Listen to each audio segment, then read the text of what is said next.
All righty. So I'm gonna start with 2 or 3 questions for you, Uh-huh. and then I want to, obviously you're gonna have this recorded. You're gonna have this recorded and saved. So I've got a few questions for you to consider, and what I want to start doing today. The 2 things that I bring to you and to anyone when I work with them. So the 2 things I bring is how much can I help you to shift and change and see and realize and remember and regain of yourself when we're together. And then how can I help you to add to it and multiply it between when we meet? Yeah. Okay, that's really where my focus is, those 2 things. You and Yeah. I have both done inner work where we thought we had made the progress while we were in it, but then Mm-hmm. after it's like, this is what happened, where'd it go? Okay. That's kind of where I'm at the moment, to be honest. I'm Okay, see? struggling a bit this week. Okay, so you Yeah. see, and now this is the key right here. This is the key. And we're already there, and we're like a minute and a half into our conversation, and we're already there.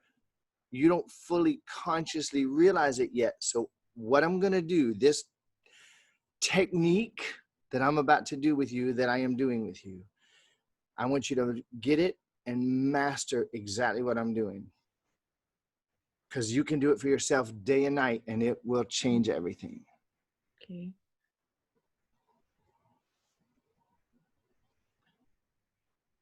Have you had anything in your life get better, or really accurately, more the way that you want it to be since we started? Yeah. Okay. What is one of those things that's absolutely undeniably different? Now your mind can say, well, it's not as different as I want it to be, and that's part of the issue. Well, it's better, but, well, it's better unless, it's better except when, it's not what I'm asking you. Yeah. I'm asking you this question, and I'm demonstrating something for you, and I'm being very theatrical and dramatic about it to really underline it and put an exclamation mark behind it and bold it and italicize it and then put a yellow neon blinking around it. All right. What is one thing that has been different since we started working together that wasn't different after all of your other inner work? I think the main thing is just being able to sort of feel like have the confidence to speak up a bit more, or have my voice heard. Like, Okay. Okay, so stop right there. I'm not interrupting your voice being no, heard. no, no. You know what I'm doing right now. Yeah.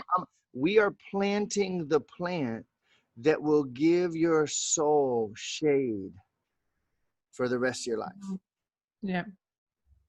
How many minutes in the last week have you put into noticing that on purpose, commenting about it to yourself, journaling about it, celebrating it, affirming it, and noticing all the fruit that it is beginning to bring into your life? How many minutes have you spent doing that? I don't know, a few times, but only, maybe, I don't know, 20 minutes in total. Okay. Maybe not as much as that, actually. Probably not. Yeah. And this is not me. So breathe now with me. This is not me criticizing. This is not me pointing out what you were doing wrong. This is not me chiding you or chastising you. This is me asking a question so that you can turn your mind to look and say, how much of the time have I been noticing and celebrating and cognizing and underlining and affirming and strengthening the movement and progress that I have actually made undeniably, because nobody really told me how important that was. Yeah. I didn't really know. And maybe I was in the habit of struggling a bit. Maybe Yeah. that's who I thought I was. All right. So there's a couple of words that I almost never say. And when I say them, like, it's so rare. You may have heard me say, don't take my word for anything. You may have heard me say that with you, with others. I want to say, trust me on this one thing.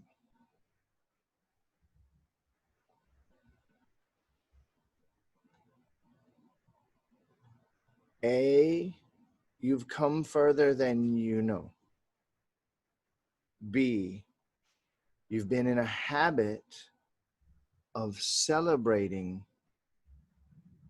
how fucked up you are and how far you have to go. Yeah. You've mastered it on, like, if there was an award, you would get the award for being phenomenally practiced at celebrating your losses and how fucked up you are and how hard life is and how you're just not going to get it right and you shouldn't speak in it. See, if you want the seeds that you and I are replanting in your garden, if we want them to take root, if we want them to be strong, if we want them to grow to the point that they weed the garden for us of those other thoughts and feelings, we have to water and nurture those seeds and sprouts. Yeah. And no one in our fucking lives has ever told us that we could, let alone how. And virtually every one of us, and this is the punchline here in a way to this terrible joke, for a lifetime, we have mastered not feeling the feelings that we don't want to feel. And all the energy that could have been going into feeling the feelings we actually most want to feel, all the energy that could have been going into feeling the feelings we most want to feel was going in to make sure we don't feel the feelings we don't want to feel. Now, Sarah, when I am on a session with somebody, I'm going to be totally just selfish for a minute. When I'm on a session with, but this is a gift to you if you wait. When I'm on a session with somebody and I find myself saying something that I've never been able to formulate in a sentence before, that I've never said to a group or a client or a class or myself.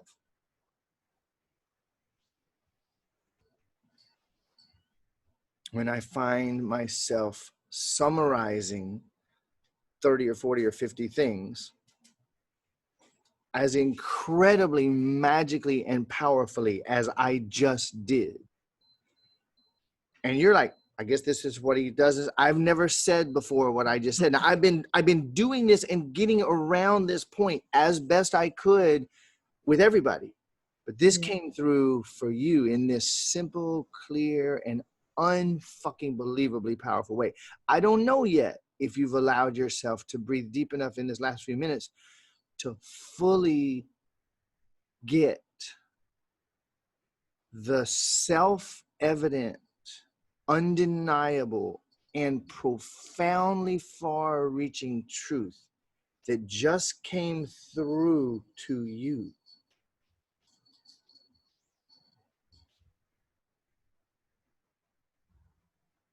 The quality of your life is the quality of how you feel. There is no other. The quality of your life is the quality of how you feel. If you had a choice of traveling the world with an unlimited credit card that filled up faster than you could spend it, in luxury, with amazing people,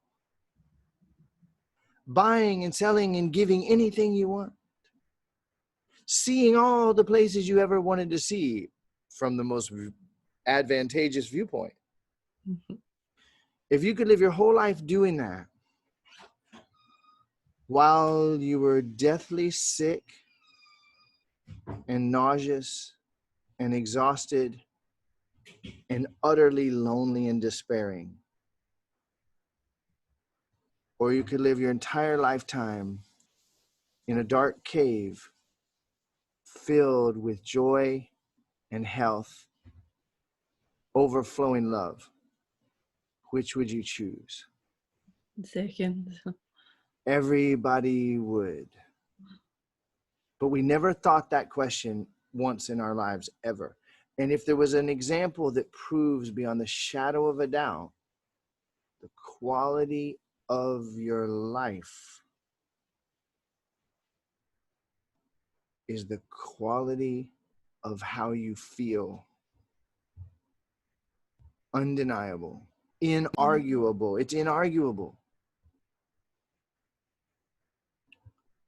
So then, choosing your feelings is obviously the most important thing you could ever do. Moment to moment to moment to moment.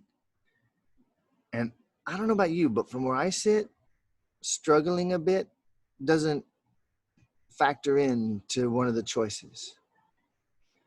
Is it possible that that struggle was actually a choice the entire time and you didn't know it? Is that possible? Yeah. Okay.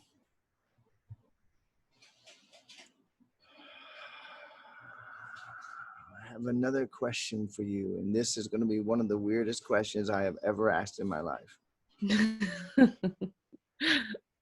It's got a couple parts to it as well. All right.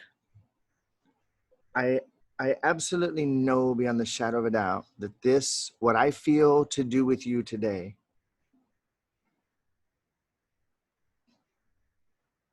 can be, and it will be if you choose it, the most powerful, life-changing experience you've ever had. Not only that, it will also set you up to get infinitely more out of every session we've done, infinitely more out of the future sessions, and create the biggest and most significant change that you've had yet with me.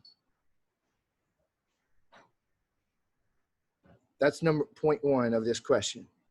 Point two, the way that it flows will be different than anything you could have expected when you came to this session.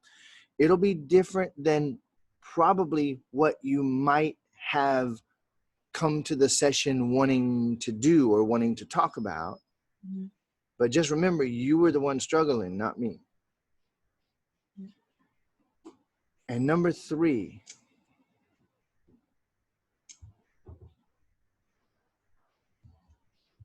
I already feel, I don't think this has ever happened on a session. And if it has, it never happened during the first 15 or 20 minutes ever. I want to be super transparent with you that what's coming through me today on this topic with you will literally benefit everybody that my work ever touches. I already feel that what you came to this session with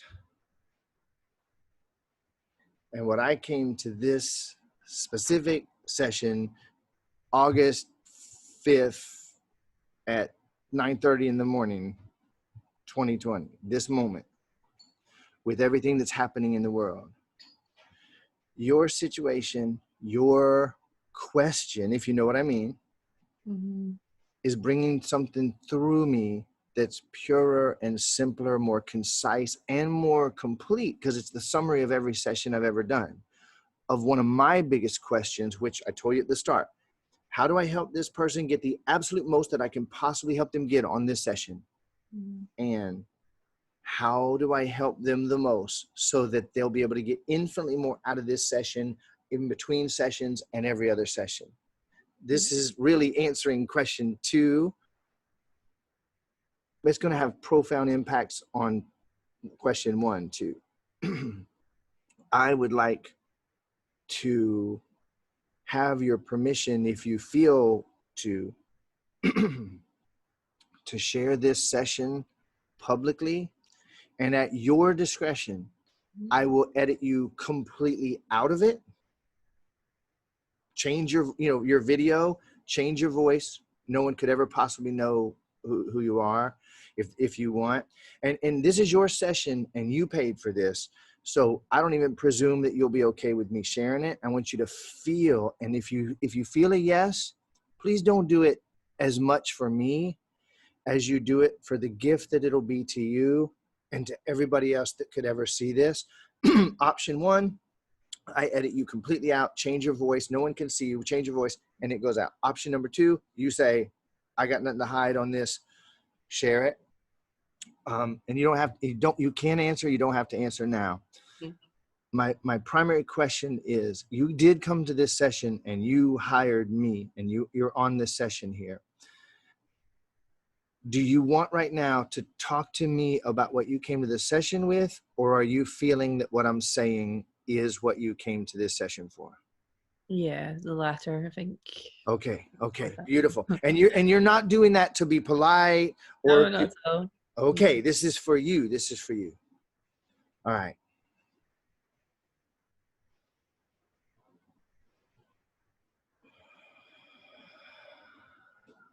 We're not taught what our minds are. We're not taught what they are. We're not taught what our bodies are. And we're unconsciously, casually taught many, many things about our minds and our bodies, but no truth. And so we're bouncing off of life, not knowing that it's all us, and that our sensing apparatus, all of our sensing apparatus are probes into ourself,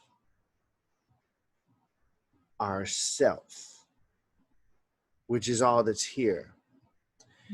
In a very literal sense, the mind is like a lens, a magical lens. So if you think about a projector, and here's the lens, and it takes the light, and it really has to be really polished and sharp and clear with minimal imperfections or bends or twists or blemishes in order for the light to be accurately rendered on a much larger screen accurately. So there's a lens. Lens number 2, a telescope. And there could be multiple lenses in a telescope, but let's just say the primary focal lens will allow you to sit where you are, look through the telescope, and then dial in further and further and further and further until it's bringing further and further fields of vision into focus. It's like literally moving its field of focus further out into space or closer in. It's telescopic. Then there's microscopic, where you have a lens. Now, yes, you can still, most decent microscopes have a telescopic function. You can, with that coarse adjustment, you can move the lens up and down. Then there's this fine adjustment that's moving the field of vision smaller and smaller and smaller, or larger or larger. So there's a microscopic function of a lens, and then there's a telescopic function of a lens. And then there is this projector aspect to both, because whether we ever thought about it or not, when we look out through that telescope, that which we see is projecting. It becomes a projector. Whatever we're looking at through the telescope or microscope is projecting onto our fucking retina, which is decoded by our brain. And in another way, we're aiming light out of our being that we don't even know onto it. So we're changing what we see while we don't even know that thought and observation is a moving and a focusing of the lens. Now, most of us have lived our lives saying, here, everybody, here's the knobs to my microscopic telescopic lens. You just turn to your heart's content. I'll just take it. But in order to do that, we had to first believe that there was somebody else out there. So now I start to consider what this is really saying to me. I can move my telescopic, microscopic, projecting lens. I can actually bring my awareness to my kidneys and turn the left one off and the right one on. Okay, if you've ever heard yogis and siddhis who literally they sit and just master their consciousness and aiming their consciousness. What nobody ever told us, even most people don't even know about that, but those who do, what they're doing is they've mastered the controls of their fucking lens, of where they aim their consciousness.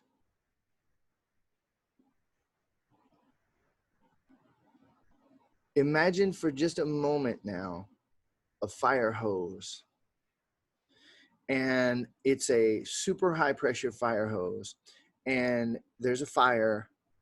They don't like throw the hose off the truck and turn the water on. Usually 2 or 3 or 4 big burly people grab that hose with a really burly one holding the nozzle, because that thing's putting out, it's a rocket. They're holding on to a rocket and aiming the jet propulsion part into. So are you. So are you. Because all the knowledge, information, and wisdom as unlimited light is projecting raging fire through what you call me, creating your entire universe ever present. And you didn't even know you were doing it.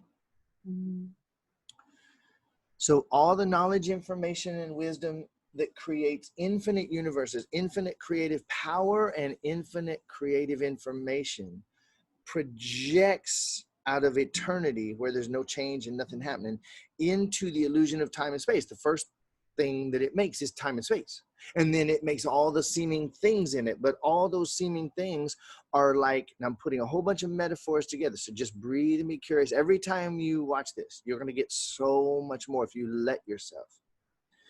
Imagine walking into the water, and you're standing there in the water, and you're a little bit nervous, and it's a little bit cold, and your knees are shaking. You're not even aware of it. You've been there for so long, and now you're looking down. It's nighttime, and what you most want is to see the moon.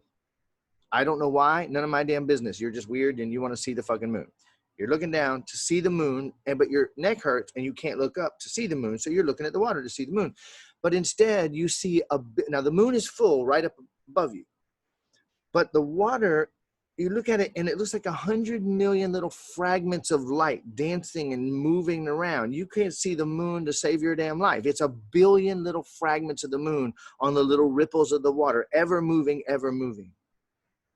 And what you most want is to see the truth of the still moon, for some reason, to remind yourself of something, but you can't.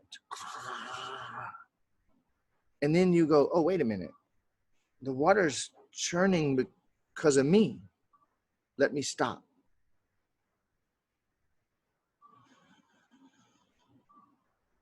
And you breathe deep, and your body starts to calm down, and your mind calms down, and your body begins to warm from the blood flow and the warm, steady heartbeat, and your legs start to warm and they stop vibrating, and you come to stillness, and you discover that the perfect full moon was there the entire time. It never left. You were the one disturbing the water and creating that kaleidoscopic nightmare of fragments. That's oneness. When you become still enough and quiet enough, and all those fragments that you were ever churning with your flailing and struggling, unbeknownst to you, because it's all you've ever known, you get so still, you look in your daughter's eyes, and before you even notice that you're seeing the one, she already feels it. First time mom has ever been totally present to me, because she's in you. There's no separate pieces of the moon scattered all over the place flailing. That was me.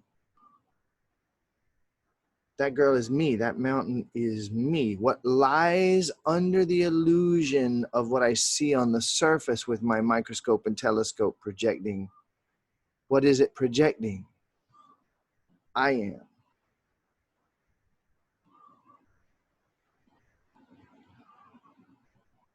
I am. There's no struggle in I am. There's only a struggle in we should, they should, I could, we oughta, they shouldn't, I don't like. Not even knowing we're the one breaking the moon that we see.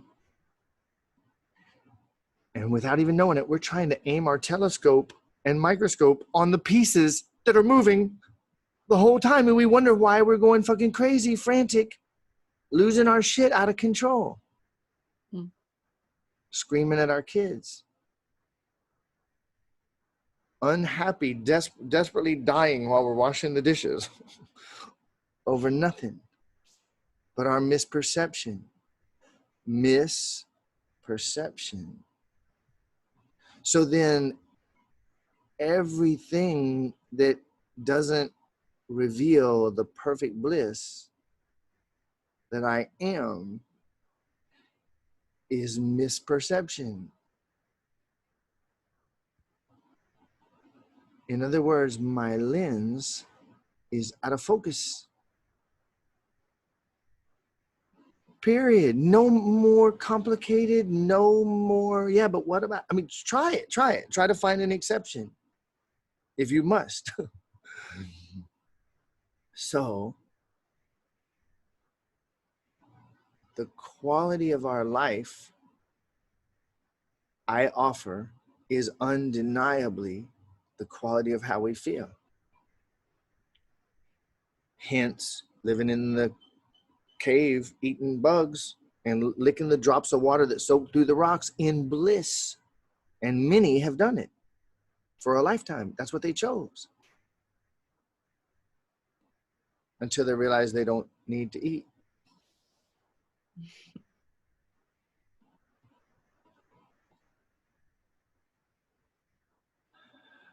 I just had a thought about my son, so I'm going to bring this in. My son moved in a few days ago, and he has had some difficulty. He has had some upset adjusting. There's some things that he wants. There's some things he felt he might get more advantageously or more easily or whatever if he was with his mom, for whatever reasons. And I don't want to speak for him, and there's the very real possibility he'll see this, session at some point. He might. So it's not. I want to be literally as pure at all times as I possibly can, and I want to honor him, and I want to be completely honest, because this can benefit you and anyone else and him. If the things that he thinks he wants are reflections of a broken moon because of his erratic unsteadiness in the moment. And he doesn't know that. He's going to perceive that he's losing something that he wanted, that he thought he wanted. My question to him and to you is, that thing that you thought you were losing, are you positive beyond the shadow of a doubt that's what you wanted? Or might it be that even your wants up to now were as unclear and erratic and erroneous, arising from false understandings, misunderstandings? Might that have been as erroneous as anything and everything else? Even the wantings, even the I don't know what I want, is all arising from a broken image of a moon, a kaleidoscope of pieces. When we can't see what is, how can we know which direction we want to go? We're just being driven and struggling with the misperceived desires and wants. And that leads to fantasy, which always leads to disappointment and often suffering. So there's nothing more important than our feelings. Therefore, finding out how to direct our feelings, there's nothing more important. And how would we be able to direct, detect, and adjust our feelings? Through our lens. It's what we're focused on that tells us what we're getting. What we're focusing on is what tells us where we are and what we're getting. What we're focusing on is what tells us where we are and what we're getting. And it stirs those feelings. And when we're unconsciously aiming, our perception will be at least partly in error. And it don't take a lot of error to think you're in hell and to be fighting against it when that was a misperception. Now I'm doing a quick check-in here. I just want to see how 0 to 100, how is all this landing for you, and how much feeling do you have that this is serving and gonna serve? Don't worry about what I think. I want to know what you think and feel. Yeah, no, it's definitely going to serve. Yeah, I don't really know what else to say. It's Okay, just cool. Then it's landing and you're there. That's what that's okay. So now just be here with me, and I'm being here with you, and we're being here as the one, letting this message just come all the way through. In truth, the infinite you and the infinite me are one. There's no separation. And just a little misperception away from that, I could say your infinite being is telling my infinite being what it has been constantly attempting to convey to you, and you ain't been hearing it. So it's using my calm and my presence and my love for you to speak through my voice to you what you're wanting to hear, what you're looking for, to make the difference, to make the change. So now, here you are, and you say, well, that's where I'm at right now, Brian. That thing that you just, first thing you said, that's where I'm at right now. I kind of know that some of this is working, but then I kind of like, seems like some of it might not be, and I might not be getting 100%. And right now I'm having, like, people call it backsliding or relapsing or whatever else. And I told you my mission is to help you to get everything you can possibly get during the session, and to do so in a way that helps you to get everything after the session, between sessions, and out of future sessions. Mm-hmm. And then I said that your feelings are the thing. They're the final indicator. And we agree that to live in a cave in bliss is more desirable, more preferable than to live traveling the world on an unlimited budget, billions and billions of dollars that are self-replenishing in luxury with the most amazing people while you're sick and nauseous and in pain and in despairing. Well, then the question must become, how do I, and I'm going in circles on purpose. Now we're coming in from a slightly different angle. Then how do I take control or responsibility, at the very least, for my feelings? By what I choose to focus on. I could take 2 of my kids to an art show, and one of them is looking at the art and going, oh my God, somebody brought that into being through themselves. And the other one is saying, these chairs are hard and uncomfortable. I don't like that. And they have never noticed that there's a sculpture or a painting in the room. It's what we're focused on. It's what we're focused on.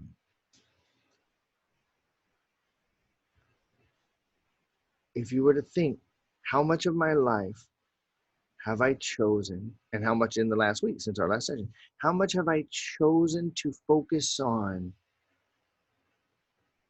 what has changed? How many of the minutes available to me? Because here I come now towards the point of the point of the point of the point behind the points. When I was a Christian, let me rephrase that. I was desperately trying to be a Christian because I had experienced something in a very power-filled Christian church. And I thought, well, maybe I finally have found the source of the power. If it happened for me at this church, maybe this church has the truth. Easy mistake to make. A lot of people make it. And while I was during those years, there was a preacher that I really admired. And one of his sayings affected me tremendously. He said, thank God, or he said, I ain't near where I want to be, but thank God I ain't where I used to be. Yeah. And I ain't near who I want to be yet, but thank God I ain't who I used to be. And I remember being so affected by that simple wisdom statement. And when I started working with people, I started to notice that the ones who were, well, I felt my best when I was focusing on how far I've come rather than how far I have to go. When I was admitting what has changed rather than looking at what maybe hadn't changed as much as I want. Every second, I had the choice of aiming my telescope, my microscope, and my projector where I preferred, and I wasn't. Now, someone as skilled as you in choosing misery, and trust me, I've been at least as good as you. Don't feel too fucking special there. Someone as skilled as you could easily choose to find fault with yourself and punish yourself for it, right? Look at how I wasn't doing the thing that that's part of it. That's part of the damn technique. Yeah. All right. So what if I were to begin to say, okay, I acknowledge that I'm not fully where I prefer to be. This is part of the journey. And I also acknowledge I'm not where I was. What's different? What has become more the way I prefer it to be? What in my life in the last week, in the last month, has become more the way that I prefer it to be, that is undeniable? Now, here's what happens. Here's the magic of this. Why this is so incredibly important. Why we might not fully understand it. And I'm underlining and underlining and underlining. When you aim your lens habitually, the gooseneck on your lens, like a gooseneck lamp or something, the gooseneck on my telescopic microscopic projector might get a little bit stiff if I just keep taking it back to the same point over and over and over. What's wrong now? Why isn't it working? Why didn't it change? Starts to get a little stiff. That's one thing. Another thing is the more I contemplate those things that are not preferred, I'm literally aiming the infinite, unlimited fire hose of infinite creation into what I'm focused on, making more of the same. Only this ain't water spraying out, putting out a fucking fire. This is infinite, unlimited creative power making whatever I'm focused on. Look how fucked up I still am. I can't believe I even fucked this one up.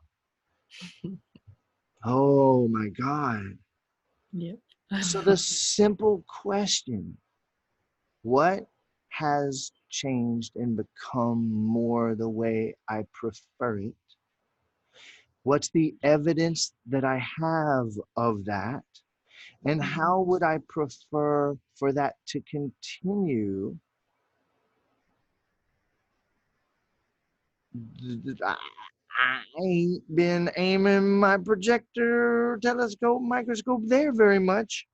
Yeah. I wonder if that might make the difference, because how do you feel when you think about what has changed? You instantly feel more hopeful. You feel more alive. You feel more trust that it might happen. And here's the thing. The more you aim your lens continuously in the same place, the more that thing might start to get a little stiff and get a little bit more inclined to stay there. Thank you, my baby. Appreciate that. What is it? Oh, all of them. Yeah. Thank you, hon.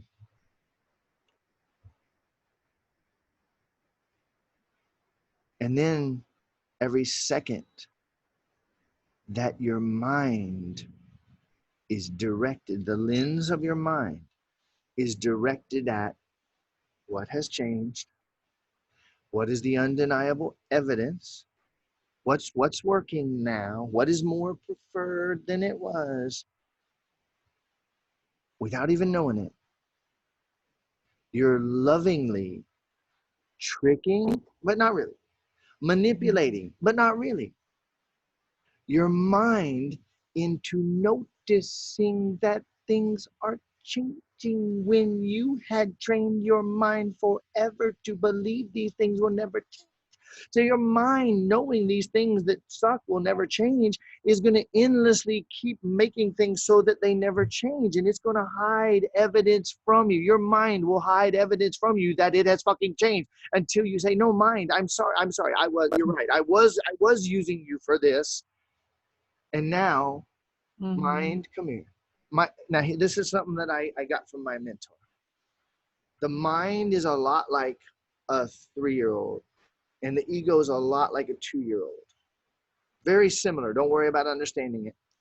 And if you say they're playing, and then they fight, and then they play for a while, and then they fight, then they need a nap, and then they're just out of control, and it's like herding cats. You're not gonna don't try to make them adults. Honor the gift that they do have of giving you the ability to perceive that you're separate and have fun in this playground of life. Honor what they are and direct them. And here's his visual thing. Hey, mind, ego, yes, come back here. Come back to the heart. We're going to calm down a little bit. And you're still going to get to play. You're still important. You're still valid and valuable. We're just going to do it from the heart now. We're going to get out of this struggling thing. We're going to get back here. I'm going to breathe you back into place, back into balance. The reflections on the water. I'm going to come back to one. And we're going to choose from here. We're going to think and focus the lens from here. We're going to aim the feelings that we want to prefer from here. And we're going to move and speak into what's next from here.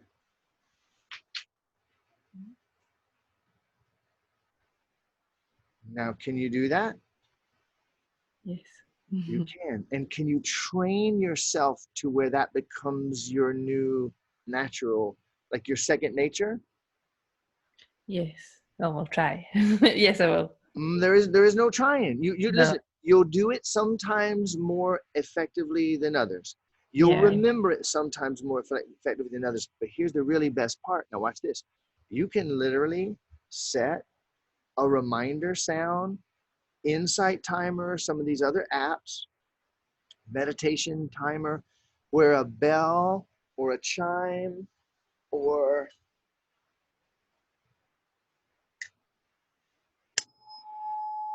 a tuning fork that you like, a beautiful sound that you love, you Yeah. set it to go off every 10 minutes, every 15 minutes. Drive the people around you crazy. Okay? Have that thing go off. And when it goes off, you basically say to yourself, you started the training.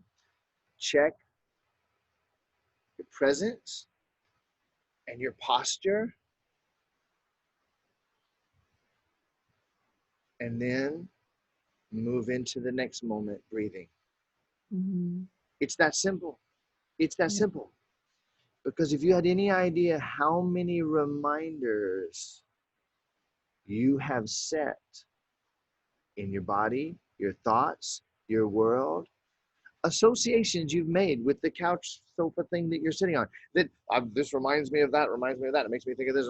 If you knew how many reminders you put around yourself that you're a stupid, ugly, loser, fuck up, desperate, depressed, fibromyalgic, exhausted, fucking loser bitch that'll never be fucking loved or worth anything. If you knew how many reminders you have set around you in all the other people around you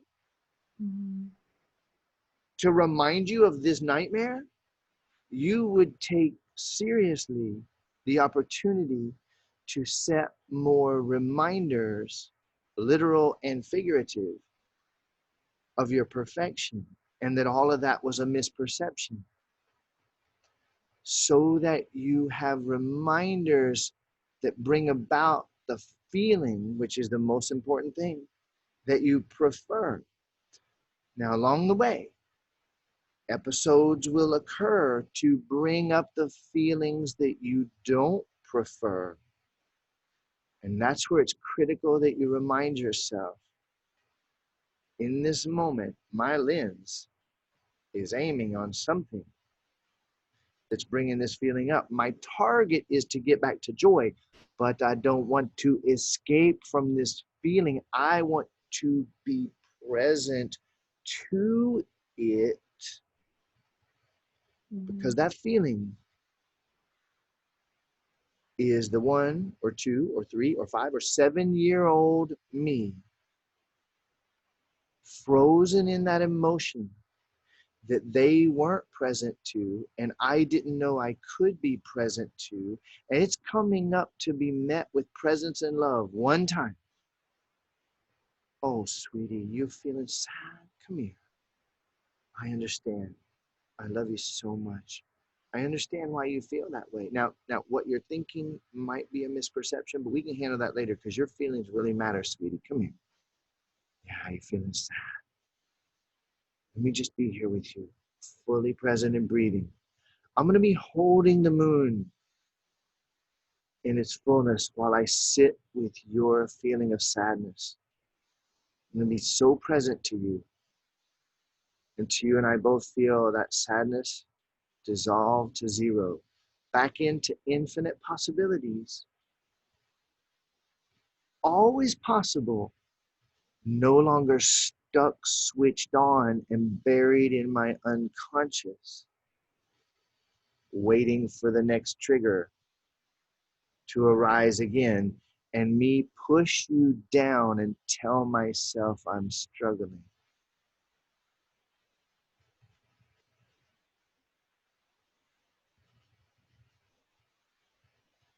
When I begin to do that, and then before I go to bed that night, I pull out my journal with my pages specially marked what has changed undeniably.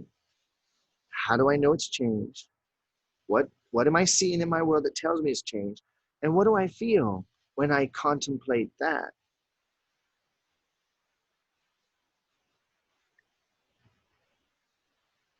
And I go to sleep with the moon still and whole, at a deeper level of peace than I went to sleep last night or the night before. And I wake up in the morning and I say, what has changed? I slept with more peace than ever before. And when the nightmare maybe came, I didn't assume that it meant the end or that I had fucked up or that something was wrong or bad this time. I said, peace, be still. I'm here with you. It's okay. I love you so much. It's okay.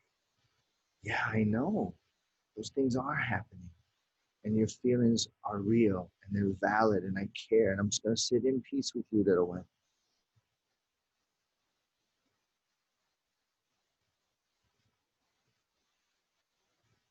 And I tell you, Sarah, my kids are carrying some pain. My three little ones are carrying some pain from things they've endured over the last several years. Ways that they were shown that they weren't important and that what they want didn't matter. And that the only way that they were going to get love was by earning it, which is actually not love. It's approval and reward and recognition. It's never love. And they know it and they don't know it. And there's wounds that must be healed, or they're going to echo and reflect on the imperfections in the microscopic, telescopic apparatus reflecting back nightmare all along until those things are healed and settled back into infinite possibilities. And I find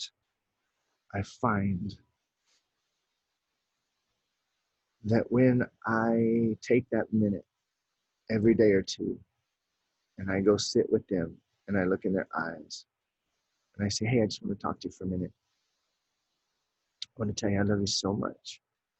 Really, really glad you're here with me and that I'm here with you. And I want to remind you that I love you and I care about you. Everything you need actually matters to me. I'm interested and I care. You're important to me.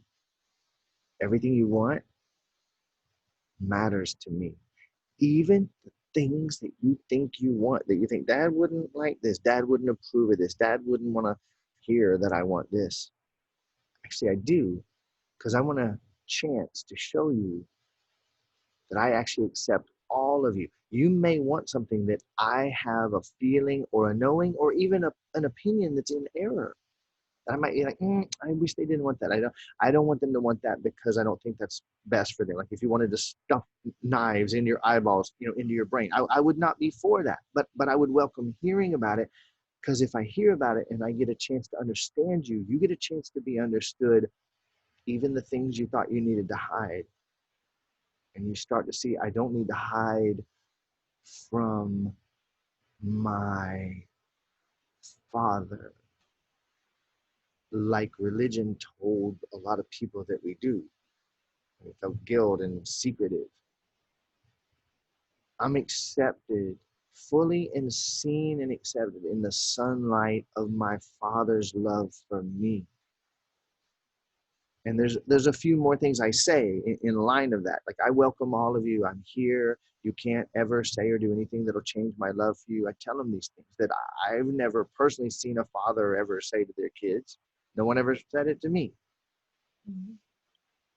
And the reason I told you all of that, Sarah, is to say that what I see in their eyes when they look at me, despite my slip-ups, despite raising my voice on occasion, despite my own unconsciousness in moments, they look at me with a level of trust. I see in them a safety, a lack of shame, which is a presence of safety, a lack of guilt, which is a presence of safety, being accepted, beyond deserving or undeserving, feeling able to say their jokes. And if nobody thinks it's funny, they're still okay. They don't feel hurt. Oh, I fucked up. I'm not going to tell jokes anymore. You and I never had a chance to feel that until now. No one gave us that. So we're either going to go through the rest of our life without it, or we're going to start giving it to ourselves. I acknowledge I'm not where I would prefer to be, and I accept the perfection of where I am, noticing how far I've come and celebrating that change. And the mind goes, oh, wait, change is okay now? Having it more the way I prefer is okay now? Well, fuck, you told me for all those years that we were about struggle and difficulty and pain and we don't get what we want. And I was just busily bringing you that. Every second, I love that smile. Every second that you give yourself the gift of noticing what has changed and noticing what is changing, acknowledging it and celebrating the way things are, acknowledging that they're not the way they were. And now I want to go to what I perceive to be the deepest root that can be stated in words from my own Brian perception. A Course in Miracles says, which I consider to be pure, perfect truth beyond the words that it's expressed through. Pure level 5. The body is merely a tool and a vehicle for learning and communication. And when the need for that learning and communication has passed, the body will cease to exist. Now that's kind of incomprehensible, and it's like arrows pointing beyond what the words say. The body is a vehicle and a tool for learning and communication. Learning and communication are in some ways synonymous or very much overlapping, because what learning is there going to be that doesn't come through communication, verbal or otherwise? It's a communication of a truth that was misperception. So what is the learning, the way that I operate? And I know, Sarah, that a lot of people have not been operating this way, which is why they come to me, because I actually operate this way that seems to work. When I hear a quote like that, I question it. I don't share it as a meme on social media so I look smart without having fucking read it and contemplated it myself. I don't just doubt it and meet it with skepticism, and I don't understand that. Let me get back to playing, beer pong. I question it. What are they saying there? I feel a ring of truth in my body when I hear it. What is it saying? Communication, what does it mean? Learning, what does it mean? A vehicle, a tool, what does that mean? The body will cease to exist. Is that a bad thing? Is that a good thing? Am I okay with that? Is that a fear? Is that scary that is going to? And if it's going to cease to exist when the need for learning and communication passes, maybe the communication that facilitates what I learn, and maybe the learning is that there never was a body, frozen in time and space, trapped in circumstance. Maybe that's what the learning and communication is. Maybe the learning and communication is that I thought there was a million fragments dancing around, that I would never be able to see the truth, but I was the one agitating it the whole time. With my careless flailing of the knobs on my telescope microscope projector.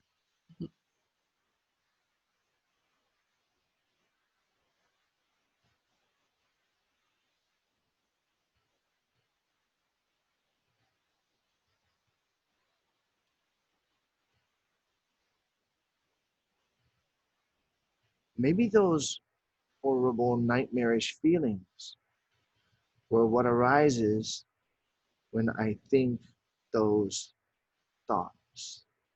Or maybe more accurately, when I let go of the control knobs of the thinker and those repeated thoughts run through me again and again, and I find myself nauseous in the midst of swirling light fragments that I can't make out anything.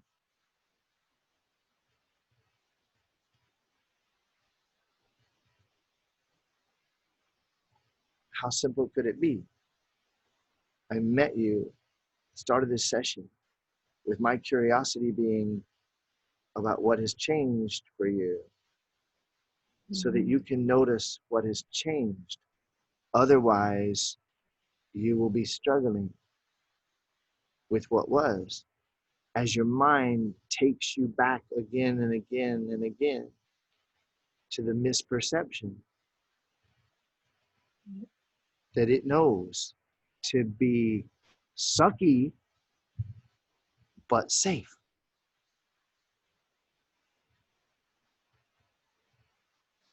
All right. I don't mind. We're a few minutes over, and I don't mind. I don't mind if you don't mind.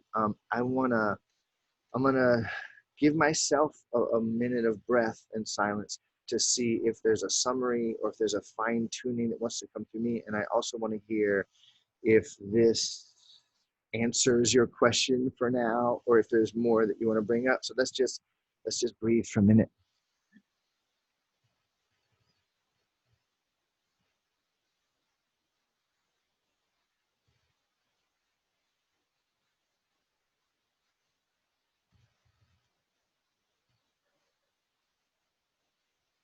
Will you be able to use what I've said today? Yes.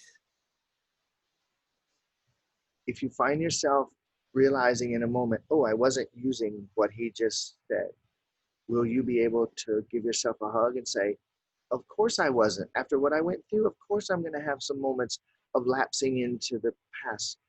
Come here, sweetie, come here. Now let's just start again. This is new for us. Let's start again. Yeah. Okay, I do have another thing here I want to share. I knew that sometimes the fine tuning comes in after the full saying, for me and for the other. When my kids, I was working on custody for a year, and when I had this, I was waking up. I'm always waking up too, and except for those moments when I realize I'm always fully awake. Mm-hmm. And I was working with my kids on some things, contemplating them moving in and how I wanted to homeschool them in a way that honors them as infinite, unlimited beings and puts my thoughts about what they should be or what would be best for them. Just putting that aside, what's going to be ideal that's going to facilitate them seeing the moon and remembering that it's all me. And I realized one of the things is that they have, living with their mom, she puts a very high value on academic performance. In other words, the good grades to go to a good school.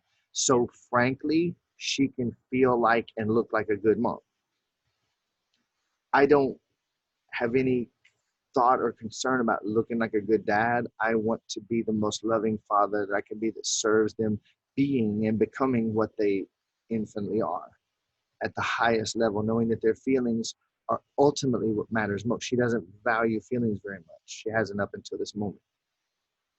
And so I realized that they don't have any activity in their life where they get to see, thank God I ain't where I used to be, where that's not their thing. So I got them involved, all three of them involved with playing music. And one of my rules is, while they were visiting here and now that they live here, it's 30 every day, 30 minutes minimum, playing a musical instrument with the intention of being able to see at the end of that 30 minutes how far they've come in their so-called improvement, which is actually not, you can't improve your infinite, unlimited, perfect being, but you can notice that you changed, and you can notice that you've developed greater faculty, focus, skill, and ability.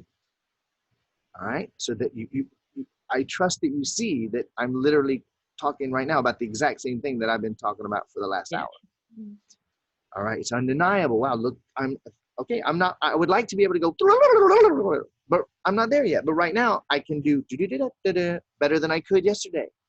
More skill, more faculty, more focus, more ability. And when I first started that music for them a few months ago, I noticed with all three of them, and mostly with with Suki, who's 13, and Adian, who's 9, with both of them, there was a tendency when they would make a quote mistake, which they were just beginning to learn. So there was way more mistakes than there was accurate landings, right? They always wanted to stop and go, oh, no, I didn't mean, and correct themselves and then go back to the beginning. And I said, listen, that ain't how life works. Yeah. When you miss a note, say, I miss a note, and keep going. Yeah. Don't train yourself to stop when you fucked up, noticing that you fucked up and focusing on how you fucked up. And now I need to start over because I can't have a mistake, which That's is what's been something. all week. Yes, yes, yes. Yeah. And it's something that they learned from their mom, who is hard on herself and thereby hard on them. So I watched as they started to accept, I'm going to miss fucking notes. Nobody's going to chop my head off. Nobody's going to ridicule me or embarrass me or shame me. No one's going to be afraid that they're going to look bad because of me making a mistake. I can just miss notes and keep going. It's had a profound effect on them already, most of which they don't realize yet, which will serve them for the rest of their lives. I'm going to slip. Girl, you've been living this way for how many years? Was it, am I 47? I'm working with a lot of people. I don't remember anybody's ages. How young are you? 37. Huh? 37. 37. See, I have no fucking idea. You've been doing this for 37 years the way you've been doing it. Give yourself a break. Yeah. And give yourself every break. And why be hard on yourself when you're the one you're always with? When you slip, say, come here, sweetie. Of course you slipped. And that's all you did was slip. I slipped. Now, I feel one last thing here. My kids spill things. They drop things. So do I. When my kids willingly leave a mess, I speak sternly to them and I say, you're a part of this family. You're a part of this house. You're either contributing to making life more wonderful or you're adding weight to the others. I don't appreciate what you did. That is not okay with me. Would you please show up for everybody? That's willful, intentional, neglecting their duties and not contributing. But this is something else that I'm talking about. They spill shit. They have inattentive moments where they stumble over things that I put where I want. And I've watched on more than one occasion when they spilled something, especially in a space where they've been, like this area, let's keep it neat and not spill here. Could you maybe don't bring drinks on this material? And when they do, they go, oh, braced for the impact that they know is coming. And I say, it's okay. I spill things too. And they're like, because that's the opposite of what they've experienced. Mm-hmm.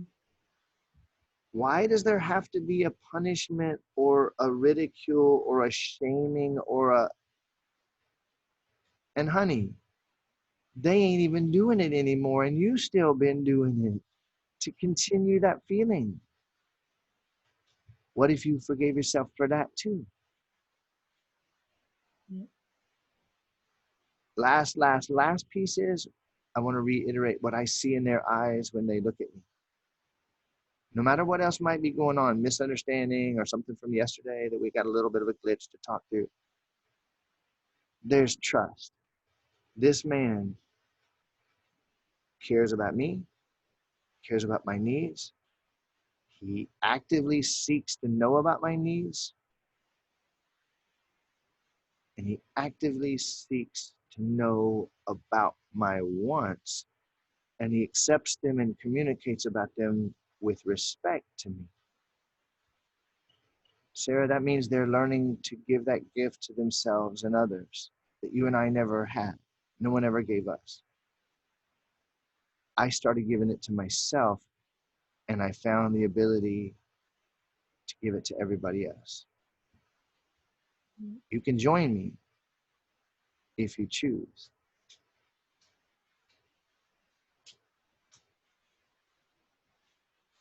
Aim your lens on purpose. Forgive yourself when you didn't. And grab the knobs again. Let me get that course adjustment here. What was I wanted to focus on? Put reminders around your house and actually look at them. Put reminders on your phone and actually act on them. You've come further than you know. I'd like to give you a little bit of home play. I don't believe in homework, but I'd like to give you some home play if that's okay. Sure. How about next session? Come to it with a list of what's changed since we started working together. Sure. And whatever evidence you have that proves to you that the change has happened. Sure. Okay.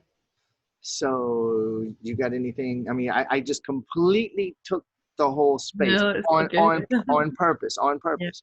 Okay. So you got what you came for this Yeah, session? absolutely. And more. Okay. How do you feel about me sharing this? Yeah, that's fine. Yeah? Yep. Okay. There will be infinite rivers of gratitude flowing to you from your willingness to share this. Every person watching this is going to be like, thank you, Sarah. They don't have to know who you are. You probably will get messages eventually. Okay? Yeah. I love you, Sarah. Love you See too. you soon. Thank you. Thanks very much. Bye.